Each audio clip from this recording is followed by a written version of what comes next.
मैंने प्रतिज्ञा कर दी थी कि मैं श्री कृष्ण को शस्त्र ग्रहण करवाकर छोड़ूंगा। उसे सत्य एवं ऊंची करने के लिए उन्होंने अपना शस्त्र ग्रहण न करने की प्रतिज्ञा तोड़ दी। उस समय वे रथ से नीचे कूद पड़े और सिंह जैसे हाथी को मारने के लिए उस पर टूट पड़ता है, वैसे ही रथ का पहिया लेकर मुझ पर झपट पड़े।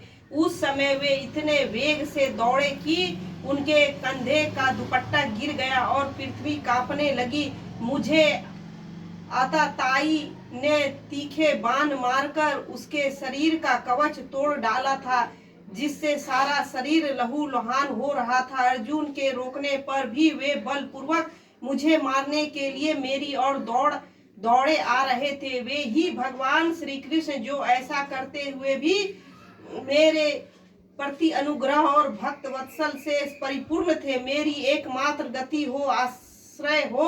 अर्जुन के रथ की रक्षा में सावधान। जिस श्री कृष्ण के बाएं हाथ में घोड़े की रास थी और दाहिने हाथ में चाबुक, इन दोनों की शोभा से उस समय जिनकी अपूर्ण छवि बन गई थी तथा महाभारत युद्ध में मारने वाले वीर जिनकी इस छवि का दर्शन करते रहने का कारण स्वरूप मोक्ष को प्राप्त हो गए, उन्हीं पार्थ सारथी भगवान श्री कृष्ण में मुझे मरण सन की परम प्रीति हो।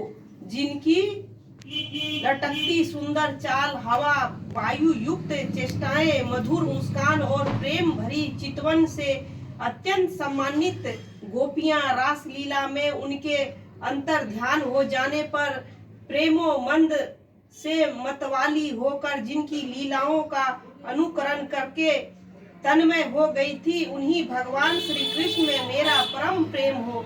जिस समय युधिष्ठिर का राजस्व यज्ञ हो रहा था, मुनियों और बड़े बड़े राजाओं से भरी हुई सभा में सबसे पहले सबकी ओर से इन्हीं सबके दर्शनीय भगवान श्री कृष्ण मेरी आंखों के सामने पूजा हुई थी। वे ही सबके आत्मा प्रभु आज इस मृत्यु के समय मेरे सामने खड़े हैं। जैसे एक ही सूर्य अनेक आंखों से अनेक रूपों में दिखते हैं, वैसे ही अजन्मा भगवान श्री कृष्ण अपने ही द्वारा रचित अनेक शरीरधारियों के हृदय में अनेक रूप से जान पड़ते हैं। वास्तव में तो वे एक और सबके हृदय में विराजमान ही हैं। उन्हीं इस भगवान श्री कृष्ण को मैं भेद भ्रम से रहित होकर प्राप्त हो गया हूँ।